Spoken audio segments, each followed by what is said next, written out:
కేంద్ర కార్మిక సంఘాల పిలుపులో భాగంగా జూలై 9వ తేదీ జరుగు దేశవ్యాప్త సార్వత్రిక సమ్మెను జయప్రదం చేయాలని కోరుతూ సిఐటియు ఆధ్వర్యంలో భద్రాచలం పట్టణంలో బైక్ ర్యాలీ నిర్వహించారు. ఈ కార్యక్రమంలో పట్టణ కార్యదర్శి గడ్డం స్వామి, వెంకట రామారావు, ఎంబి నర్సారెడ్డి, పార్టీ జిల్లా కమిటీ సభ్యులు బండారు శరత్ బాబు, పట్టణ కమిటీ సభ్యులు కొలగాని రమేష్, నకిరకంటి నాగరాజు, సండ్ర భూపేంద్ర, ఎస్ అజయ్ కుమార్, కోరడ శ్రీనివాస్, కుంజ శ్రీనివాస్ తదితరులు పాల్గొన్నారు.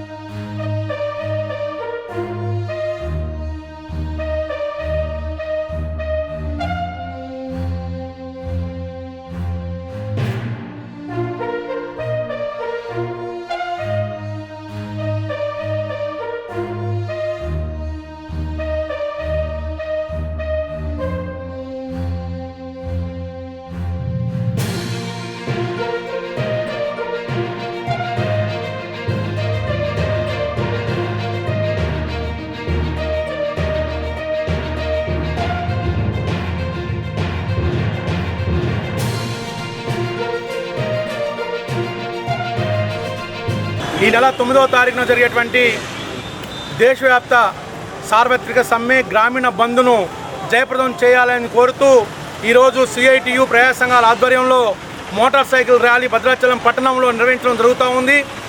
ఈ నెల 9వ తారీఖు నాడు దేశవ్యాప్తంగా ఉన్నటువంటి కార్మికులు, ఉద్యోగులు, అలాగే వ్యవసాయ కార్మికులు, రైతులు అందరూ కూడా ఈ యొక్క సార్వత్రిక సమ్మె గ్రామీణ బంద్లో పాల్గొంటూ ఉన్నారు. దేశాన్ని పరిపాలన చేస్తున్నటువంటి కేంద్రంలోని బీజేపీ ప్రభుత్వం, నరేంద్ర మోడీ గారు ఎవరైతే ఉన్నారో ఇవాళ ఈ కార్మికులకి, ఉద్యోగులకి వ్యతిరేకమైనటువంటి చట్టాలను తీసుకొస్తూ ఉన్నారు. అలాగే వ్యవసాయ కార్మికులకి ప్రధానంగా గ్రామీణ ప్రాంతాల్లో ఆధారభూతంగా ఉన్నటువంటి గ్రామీణ ఉపాధి హామీ చట్టాన్ని నిర్వీర్యం చేసి దానికోసం ఇవాళ కేంద్రంలోని బీజేపీ ప్రభుత్వం కుట్ర పన్నుతూ ఉంది. అలాగే రైతాంగానికి సంబంధించి గత అనేక సంవత్సరాలుగా పోరాడుతున్నారు. మినిమం ప్రైస్ ఏదైతే కనీస మద్దతు ధర చట్టం కావాలని చెప్పేసి అడుగుతున్నారో ఆ కనీస మద్దతు ధర ఇచ్చే దాంట్లో ఇవాళ కేంద్రంలో బీజేపీ ప్రభుత్వం వెనకడికి వేస్తూ ఉంది. భద్రాచలం పట్టణ కమిటీ ఆధ్వర్యంలో జూలై 9వ తారీఖు నాడు ఏదైతే సార్వత్రిక సమ్మె ఉందో దాన్ని జయప్రదం చేయాలని చెప్పేసి వివిధ సంఘాల కార్మికులందరూ కూడా ఈరోజు పాల్గొనడం జరుగుతుంది. కేంద్ర ప్రభుత్వం ఏదైతే తీసుకొస్తుందో 4 లేబర్ కోడ్లు వెంటనే రద్దు చేయాలని చెప్పేసి, ఏదైతే ఎలక్ట్రిసిటీ విద్యుత్ చట్టం 2023 పార్లమెంట్లో ప్రవేశపెడుతున్నారు. ఆ ఎలక్ట్రిసిటీ విద్యుత్ చట్టం వస్తే ఇప్పటికే చాలామందికి ఉచిత విద్యుత్ ఏదైతే రైతులకు వస్తుందో, అట్లాగే ఇవాళ గృహజ్యోతి స్కీమ్ మన రాష్ట్రంలో అమలవుతుందో ఇలాంటివన్నీ కూడా రద్దే ప్రమాదం ఉంది. ఇలాంటి విద్యుత్ చట్టాలను కూడా పార్లమెంట్లో మోడీ ప్రభుత్వం తీసుకొస్తుంది.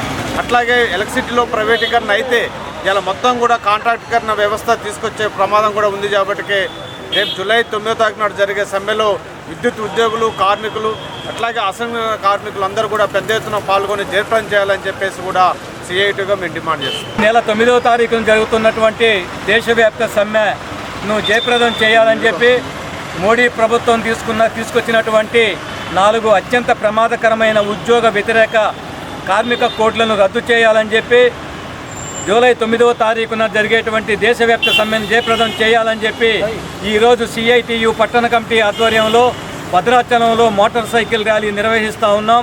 కాబట్టి ఈ ర్యాలీలో కార్మికులు, ఉద్యోగులు పాల్గొంటూ ఉన్నారు. జూలై 9వ తారీఖు సమ్మె ఎందుకంటే ఈ కేంద్రంలో ఉన్నటువంటి మోడీ ప్రభుత్వం, అదేవిధంగా వివిధ రాష్ట్రాల్లో ఉన్నటువంటి బీజేపీ ప్రభుత్వాలు కార్మికులను, ఉద్యోగులను ఇబ్బంది పెట్టేటువంటి చర్యలు చేస్తూ ఉన్నాయి. అదేవిధంగా 10 గంటలు ఇప్పటి వరకు ఉద్యోగులు కానీ కార్మికులు కానీ 8 గంటలు పనిచేశారు. కానీ ఆ 8 గంటల పనిని 10 గంటలు 12 గంటలు చేస్తూ ఉన్నారు. అదేవిధంగా ఉద్యోగులకు, కార్మికులకు రావాల్సినటువంటి బెనిఫిట్స్ని ఇవ్వకుండా ఇబ్బంది పెడతా ఉన్నారు. భవిష్యత్తులో ఇదే కనుక కొనసాగితే చాలా ఉద్యోగులు, కార్మికులు, అదేవిధంగా సమస్త ప్రజలు కూడా ఇబ్బందులు పడేటువంటి అవకాశం వస్తూ ఉంది.